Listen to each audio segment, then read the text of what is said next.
Imagine you're a 20-year-old Seventh-day Adventist in 1954. You believe in two things above all else. Your body is a temple, and thou shalt not kill. Then the draft board calls. You can't carry a gun, but the army has a different mission for you. They want you to step inside a giant metal sphere and breathe in a cloud of weaponized Q fever. They call it Operation Whitecoat. The army says it's for defense.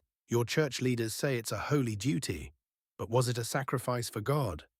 Or were thousands of young Christians exploited as the ultimate lab rats? Why the Seventh-day Adventists? It wasn't just their pacifism, it was their livers. During the Cold War, the US was terrified of biological warfare. To develop vaccines, they needed human subjects. But there was a problem. The average American draftee in the 1950s smoked like a chimney and drank like a fish. Their health was noisy data. Enter the Adventists. They followed a strict health code. They were clean subjects. The army realized that by partnering with the church, they could get a steady stream of healthy, compliant, non-combatant volunteers. This wasn't just a random recruitment. The Army Surgeon General went directly to the SDA leadership. They made a deal.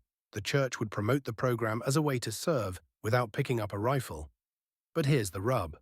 For many of these boys, the choice was Operation Whitecoat or being a combat medic on the front lines. When one option is potentially getting shot and the other is getting a little sick in a controlled lab, how voluntary is that choice really? The experiments were intense. Volunteers were exposed to Q fever, tularemia, yellow fever, and even the plague. Participants would be infected, monitored until they hit a fever of 104 degrees or worse, and then treated with experimental antibiotics. The army touted informed consent, a rarity for the time. But let's look at the informed part of that. The soldiers were told this was defensive research, but in science, the line between a vaccine and a weapon is paper thin. To build a shield, you first have to build a better sword.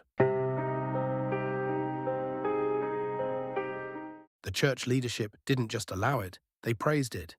They gave out medals. They held reunions at the church.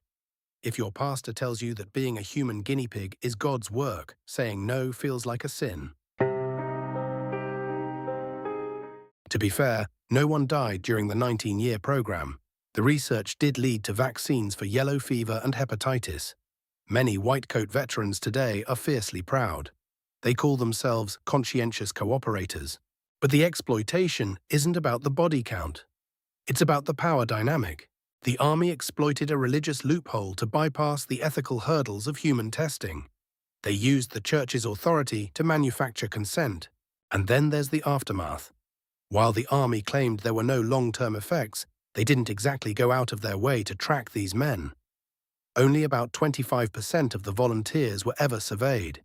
Many veterans later complained of chronic fatigue, asthma, and recurring fevers, only to find the army denying any connection to the 8-ball.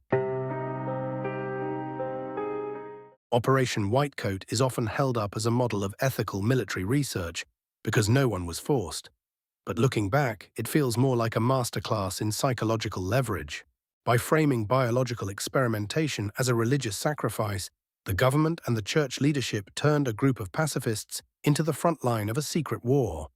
They didn't have to break these men's spirits, they just had to use their faith. What do you think? Was this a brilliant compromise for people who didn't want to kill, or did the military take advantage of a vulnerable group? Let me know in the comments.